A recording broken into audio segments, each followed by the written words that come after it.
Oh yeah. But as How a did I dad, not oh think of yeah. that? Oh my God. Why did I not think of that?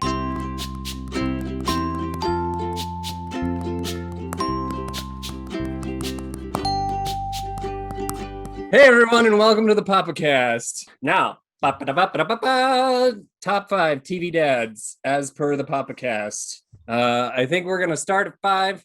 We're gonna go up. We'll do some honorable mentions in between 2 and 1, and then we'll say our top 1 dad. And I think let's just for funsies, Chris, why don't you start with number 5?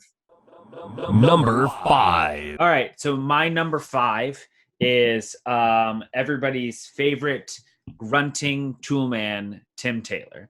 Ooh. Okay. All right. Listen. Why? So why? I love right off the bat, like, ooh, bad choice, Chris. No, honestly, like the biggest thing the reason why I put him at number 5 is like he's nowhere close to being anywhere like the perfect father figure, but he is a man that week in and week out always learned from his mistakes. And yes, he did. But listen, he did though. But if you take out the like trying to put more power into things, like and all that destruction of like how he had a tool show is beyond me because he broke everything. But generalized toxic masculinity. Yeah. But take that out. He was somebody that at least he had enough sensitivity and enough fortitude that he could understand when he would make a mistake after some time and make amends for it or do something to fix it or bring in or go to somebody that knew more than him, i.e. his neighbor Wilson, to get that advice to go and make it right. So he at least, while there was some toxic masculinity, but hello 90s, it was the fact that he could at least like go to somebody, get advice, change behavior and move on is enough to I think warrant 5. Right. Number 5. Fair enough. I dig. David, what do you got? Fair 5 enough. Does anyone wait? Did we have Tim the Tool Man for 5? I don't know. No, I don't either. It's my number 5. Perhaps odd choice, because not the expected dad from this show, but it's Uncle Jesse from Full House. Okay. So Uncle Jesse. Uncle Jesse. Going Uncle Jesse. All right. Not Danny Tanner. Mm-hmm. Because Uncle Jesse, dad in his own right, had twins on the show that he was a dad to. And he was still like co-parenting the 3 girls on the show. And he did a good job. Speaking of like the lesson every week, he helped instill those lessons. And so while Danny had his parenting moments and was a great dad in his own right for the 3 girls, he had a lot of help, including Uncle Jesse. And Uncle Jesse also had his own children as well. So he was like a dad to like 5 kids. So, and he was a cool dad. That's why Danny Tanner, no. Uncle Jesse, number 5. All right. Okay. Okay. My number 5 is Keith Mars from Veronica Mars. Ooh. Okay. And I like him as a dad because he raised a strong, confident woman, an independent woman. Yes. Who is incredibly self-sufficient. He empowered her to chase her sense of righteousness and justice, sometimes in seedy ways. But in general, he always cared for his daughter and did so with the flexibility to allow her to be the best human being that she could be without needing to be on like molding her specifically because she turned out just fine on her own. And I admire his ability to love her and allow her to live and grow. That's a good choice. Was he a single dad? He was a single dad, yeah. So even harder. One of the most underrated character actors, just totally. getting off on a tangent, but Enrico Colantoni. Yeah, he is fantastic. That's a good choice, Benji. That's a good one. Thanks. All right, Chris, who you got for 4? Number 4. My number 4 is Martin Crane from Frasier. Ooh. And here's why. So Martin Crane set up as the dad who didn't have the same interests or things with his kids, right? His two sons were like super intellectuals, very like haughty, very kind of like stuck up at times. And yet he always found a way to stay true to who he was, but always found a way to be there for them, even when he didn't understand what was going on. And I would argue that it's one of the best arcs of a character, because when it first starts out, him and Frasier just cannot stand each other, and by the end of it, they're like inseparable. And it's like, and he's moving out and this new woman, and it ends up being this really great kind of lesson that like your relationship with your children is constantly going to grow even as adults, and you need to like kind of go with the ebbs and flows of it.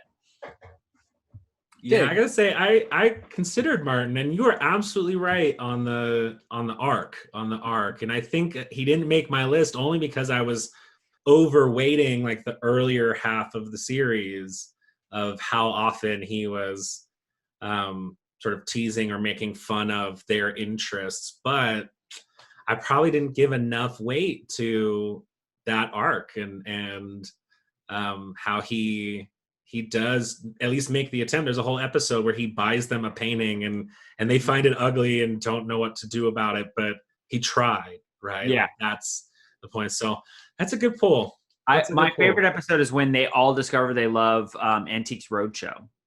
Oh, and they play a drinking game out of it. And which is like their two worlds coming together. Like, you know, like I always love that episode because it's like them like hanging on to those things that they can, Okay. All right, David, what do you got for 4? Number 4, newer choice, Louis Huang from Fresh Off the Boat.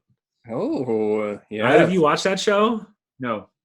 Oh, I definitely recommend it. Now, I will caveat this by saying, because the show is inspired by, based off of an autobiography, and the actual person said that it no longer actually reflected an accurate, portrayal of his father. That said, putting it just in context of the show, father, I was always driven to succeed, to have a good life for him and his family. Was always, there for his children. Always, the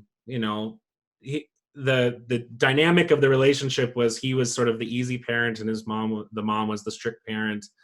But he would balance out the family, and in a way that is really nice to see the father, because it could be easy to have a strict father as like the stereotype, but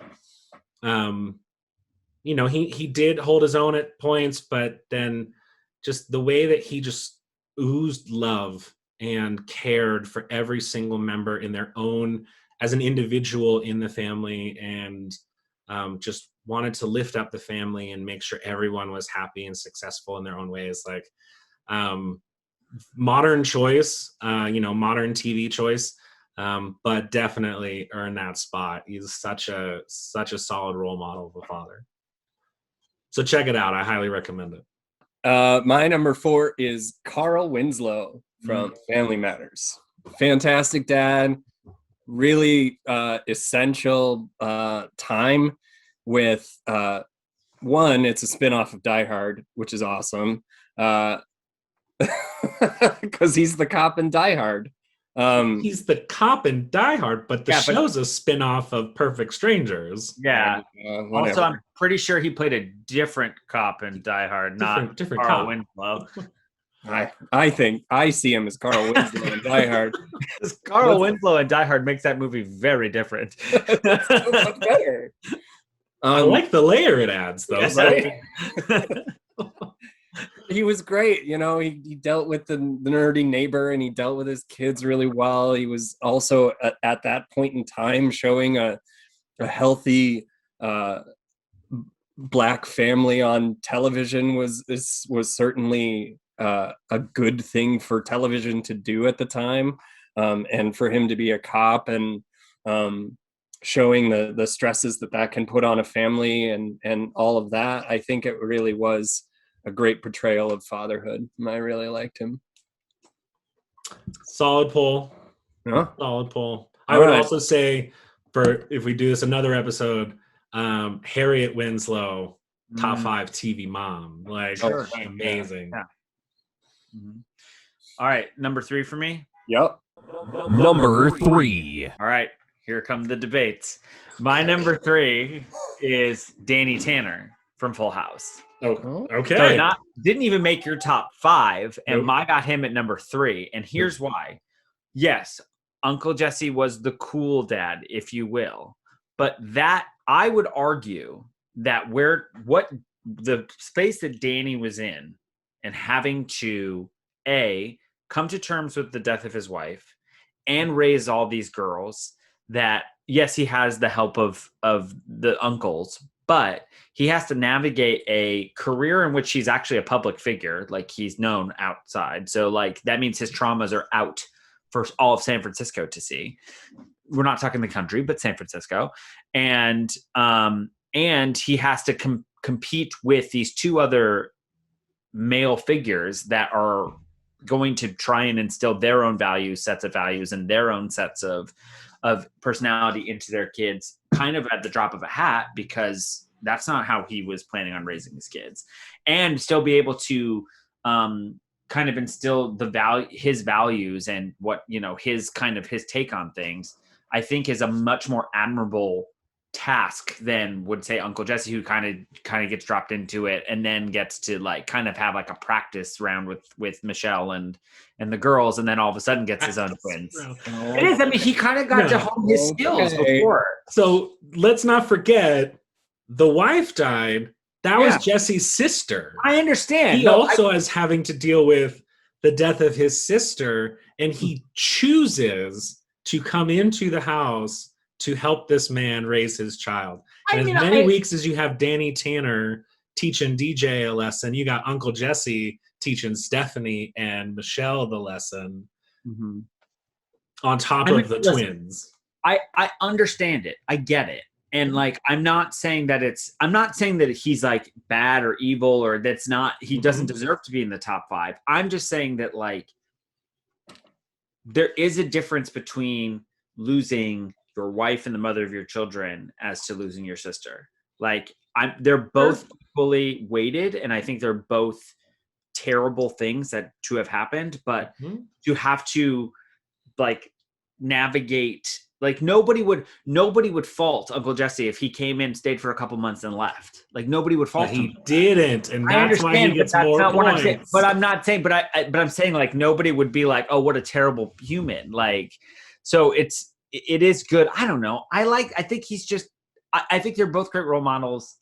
Honestly, Uncle Jesse never even entered my sphere. I'm just trying to justify the fact that he didn't enter my sphere, and you're probably more right than me, and I hate it.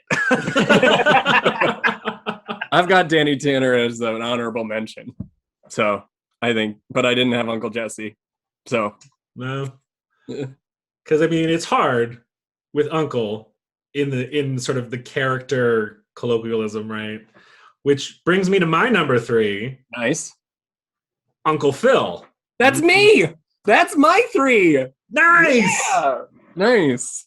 Uncle Phil is a father in his own right. Also took in Will and became a father to him. I mean, one of the most memorable episodes of sitcom TV ever is the episode where Will's dad comes in, leaves, and at the end, Uncle Phil and Will are hugging, because that is the father-son relationship in his life.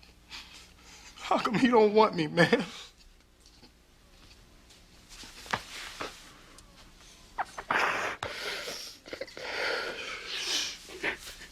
It is so amazing. He came from nothing into the successful thing. He's trying to teach right by his kids, all of them, and it just truly like solid presence. James Avery, rest in power, like amazing performer. That character had all the gravitas because of that performer. But just all of the lessons, standing up for your kids when similarly to Carl Winslow, There were episodes where Carlton or Will got arrested unduly and standing up for them in the face of those prejudices. Just amazing father. But Benji, how about you? Why did he make number 3 on your list? I mean, you got it. Like that moment when he's the dad to Will is crazy good. His comic timing was fantastic.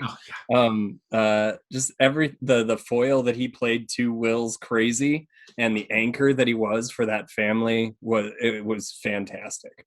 Yeah. I think you kind of said it all on that one. I think we should move up to number 2s. Number 2. I'm going to piggyback on that because Uncle Phil's my number 2. Oh! Number 2. And I'm going to take it, and I'm going to take it a step further. And this is why he meant to number 2 for me and not number 3, is everything you guys said, plus what he would do, what he did for all of them, was he never let them forget where he came from, but always allowed them to see where they could go because of the privilege that they had. Like talk about story arc. Carlton's story arc is in one of the most ever written in television because 100% because bold statement. No, he starts the series as basically like just so blinded by his own privilege because he never knew anything else. And because you enter in Will, who came from, a completely different socioeconomic life, he all of a sudden is starting to learn this other worlds that he never knew about. And so watching his privilege kind of fall away as the series goes on, especially when they get to the college years, when they get out of high school and like, there's like that episode where Carlton wants to, Will gets shot, if you remember that one, and Carlton goes to buy a gun because it's like watching like the shingles fall off of his eyes. It's just such a great arc for him, and that's all part of because of Uncle Phil, because he did such a good job of balancing the shielding of what the actual like terribleness of the world could be like, but while also having them know that it's not just yes, they have power, yes, they have money, yes, they have privilege, but it could all be gone in a second. Like that's he did such a good job of balancing that. Well said. Number 2 for me, already been said, Carl Winslow. I mean, Carl is similar Uncle Phil, just he's still living a little bit lower class, so doesn't have the means to deal with some of the situations. He's a cop. That's one thing Family Matters did really well. Like early on, they dealt with race issues with at Laura's school, with Eddie being pulled over, and Carl being a cop having to struggle with that line, but ultimately always doing the right thing. The only reason he doesn't make number 1 for me is not the character's fault, but it's the writers of just turning him into this like side character for Steve Urkel. And of course that relationship is hilarious to watch, but kind of dials back the reality of the father figure that he was so amazing at in like the front half of this year, caring about his children, caring about his partners, his partner. Nice. My number 2 is Jack Pearson from This Is Us. And bye. Just kidding. I'm kidding. I was waiting for one of you two knuckleheads to say that show. Jack Pearson. I love it. I don't watch it, so tell me why. Oh my God, he's like the kind of dad. He's like an aspirational dad in every sense of the word. That he like cares so wholeheartedly that he's willing to change everything, or examine everything inside of him and switch it in order for the benefit of his family. I know like that the show itself is a little over dramatized, just a little emotional at every single episode, but I'm a sap for it. And I just enjoy the way that he loves his family, the way that he has the glimmer of love in everything that he does and is willing to just put his head down and work his tail off just to make sure that his family is better off. It's certainly aspirational for me to be that kind of dad, the one that like always has the optimism and always is willing to charge into the storm and is always willing to make a bad situation a memorable one, and one who cares about traditions and ideas of family being the center of your life, and exciting part of your life instead of the drag that families kind of get on television a lot. I think he's just like a celebration of what fatherhood is and can be. So that's why I have him at my number 2. I mean, I don't watch the show, but I'm kind of sold. Chris, why not? So, okay, so let me preface this with that I don't think that it's a terrible show. Like, I don't, no way, stretch of form. My wife absolutely loves that show. I personally think that show is overrated in the terms that it's not as good as everyone makes it out to be. Like, it's a good show. It's solid. It's fine. It's interesting. But everyone talks about that show like it is like the best thing that's been on television in the last like 15 years. And I don't agree with that. You're right, Benji, about everything that you like from the episodes I've seen and sat down and watched. I haven't watched the entire series, but I do watch it with my wife from time to time. 100%. Like, he is a father that you can absolutely look up to. He is somebody that is always stayed humble and is always looking at like the best way he's a solutions oriented dad, and I like that. My problems with the show come from this family would be like a case study because of the amount of things that have happened to this one family is the most astounding thing I've ever seen. Like, it's constantly something. And that just drives me crazy because it's just like, oh my Lord, this one family has had, it's like, it becomes so unbelievable that this many things happens to this family.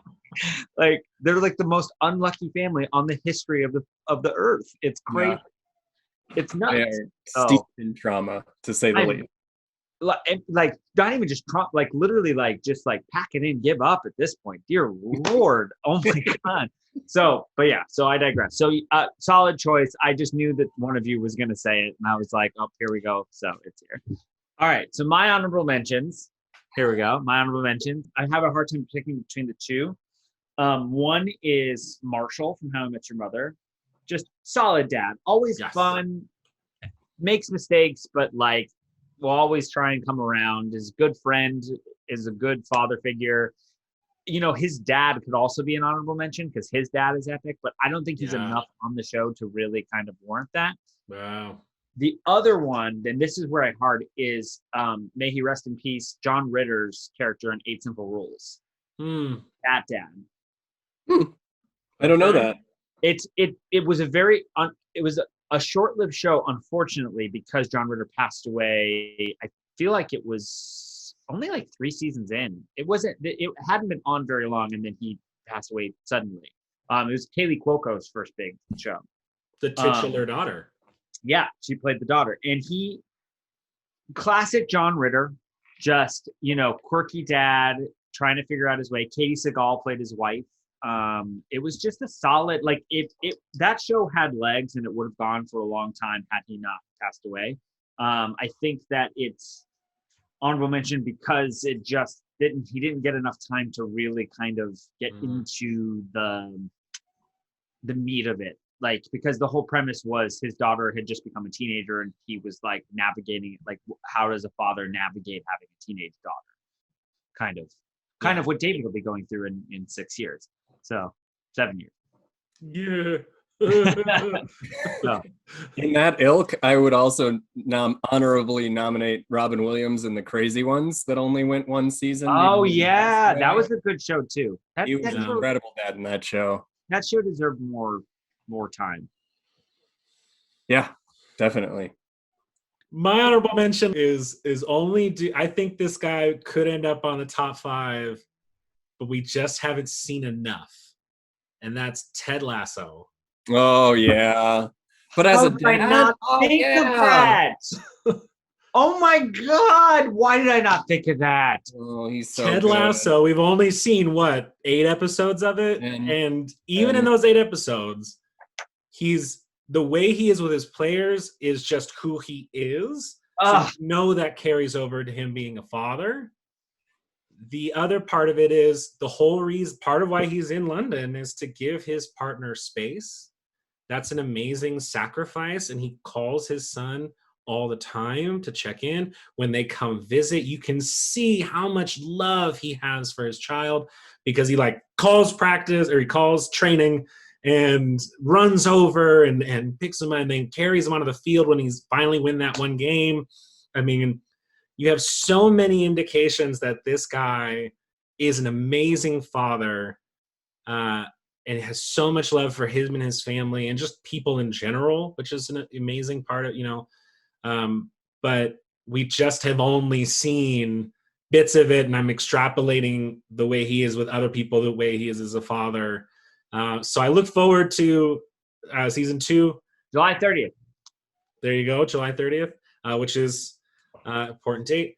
But yeah, so Ted Lasso, honorable mention only because we haven't seen enough, but I think in time he will be on that list. My real honorable mention is actually Chip Gaines from Fixer Upper, which, odd choice, because reality television rather Bold.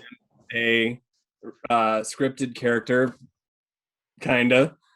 Clearly scripted at times, clearly softened at times via reality television, and I'm not always convinced of the genuineness of him in the show because of the way that they're portraying him, but I see how much he cares for his family, even if it's not fully always realized as entirely genuine. He is a great dad, and for you to actually watch the progression of their family, the progression of his ability to care for his kids, the progression of his comfortability in the show over the number of seasons, and the more genuine he becomes in front of the camera, the more loving and wonderful he becomes. His humor is fantastic, and I love that he's always there to make life more fun, even in the bad moments. He certainly, like, or the difficult jobs and tasks, he always approaches with happiness and optimism and excitement. I mean, demo is not fun. It is not. I mean, it can be, but it's really bad most days. And he just approaches life with the joy of Ted Lasso almost, and I like that it's a reality show too, that he actually exists rather than script runners and things like that, even though they are also there helping. But that's a bold move. We did only say have to be dad on TV, so hey, fair honorable mention. Number 1. My number 1 is Carl Winslow from Family Matters.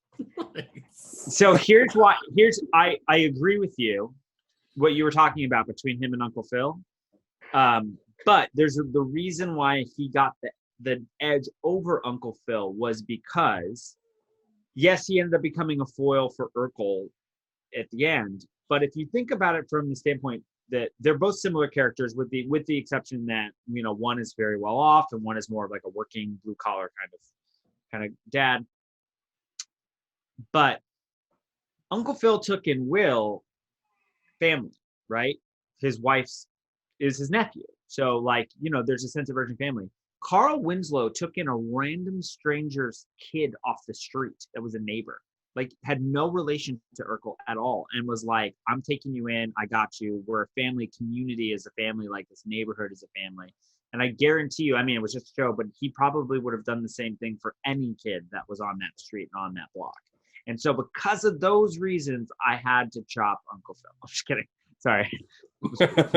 No, I had that Carl Winslow got just a slight nudge over Uncle Phil. Honestly, I think that they're pretty neck and neck though. We could probably sit here and debate one or two on them for all day, because they're both just such supremely great examples of not only good dads, but community members and just all around good people. Yeah. I mean, you aggregate, average our lists like number 1, number 2, somewhere in there, right? So, Mhm. it's a good pull. My number 1, largely a nostalgia play, just because I love the show so much, but I think legit good father. Alan Matthews from Boy Meets World doesn't get a lot of love, but always pushed his kids to be the best versions of themselves. There were even episodes, like even as the writers were making Eric Matthews like Dumber and Dumber, they had episodes where Alan Matthews was still trying to push him to be better, push him to reach for more, not just play it safe. I mean, the episode where Eric finally like takes the SATs again and he talks about like taking the kid gloves off. Like that is an amazing episode. And then even later, there's an episode that sort of centers on Alan, Corey, and Eric, where he has like one type of relationship with each of them, and they both want more. And that father-son dynamic, that father-son struggle, just he navigated in such a human way where there were faults, but the attempt, the try, the desire to be a good father was so prevalent. And not to mention, like you throw on all of that, the fact that at one point he offered to adopt Sean Hunter because his father had, Sean's father had passed, spoilers.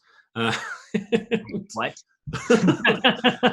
And so he offered to take him in and give him that family that they had already been. So kind of to your point about Cara Winslow, like this was just his kid's like, rough friend and best friend. And he offered to like full on adopt him to make him part of the family. So, I mean, certainly more of a nostalgic play. Like I certainly could see arguments for other, like a Carl Winslow or an Uncle Phil being above Alan. But for me, part of the nostalgia, but also like really watch that show and look for the storylines. Like that was one of my favorite shows growing up, all about Corey and Sean. And then I started watching it as an adult, like with my niece and just for fun for me. And I really connect with that as a father, that example as a father in a way that made the whole show different for me, which was great because I'd seen it a million times. So Alan Matthews, number 1. It's funny because I think that's solid. I forgot about him, but partly because half of that show was then in college and he kind of disappears halfway through that show. He becomes less prevalent, but they still put the parents into, and like they have a kid late in the series. Yeah, and there's the episodes where the kid is born early and he has to be in the NICU, and you get to see the struggle of a father just praying for this to work out. I mean, like it's a beautiful representation. Is a rounded, well-rounded representation of a father that you don't get as much in the later series, but he never became like a foil the way that Carl Winslow did. And again, not the character's fault, the writer's fault, but you get all the well-rounded aspects of what I think make a good father. Good pull. Benji, number 1. My number 1 is Peter Braverman from Parenthood. Adam Braverman? Adam Braverman. Yeah, Peter Krause, right? Yeah, Peter Krause. Okay, cool. Yeah, that's what I figured, but I didn't want to blow up your spot there. I just wanted No, yeah, that's my bad. Adam Braverman, definitely.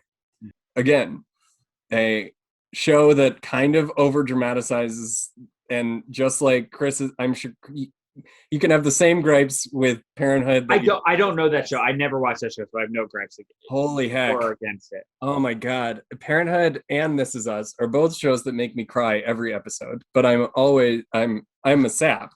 But like, if you want to see Parenthood in action, I think that it by the very name of the show, it encapsulates what it's like to be a parent, in all of its forms through this family of like eight different family units that are all connected. And Peter Braverman, one, I love that actor. He's fantastic. I continue to love him. He's from Minnesota. Big ups there.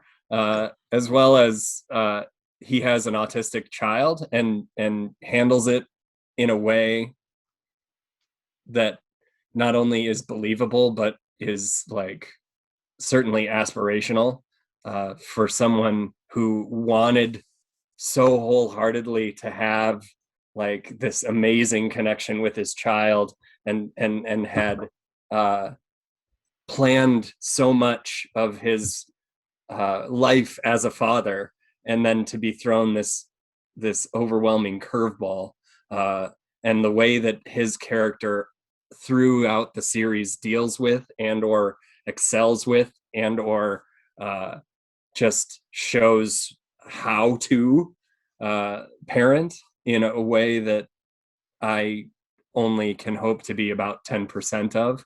I really, really love him and that series. I would absolutely recommend starting at the beginning. I think it's all on Hulu anyway. He's amazing. And I absolutely recommend the show, just because it's so human. And Michael B. Jordan is really fantastic in that show too, as he comes in. Cool. I guess the way I'd like to kind of wrap this up is like how we see all these elements of really great dads in entertainment. How do we incorporate any of or aspirationally seek to become, or what parts can we integrate into our personhood and fatherhood and moving forward that we could maybe be learning from all of these great dads? What do you think? I'll start. I think that the one takeaway we could take away is that being a good dad does not end at your child.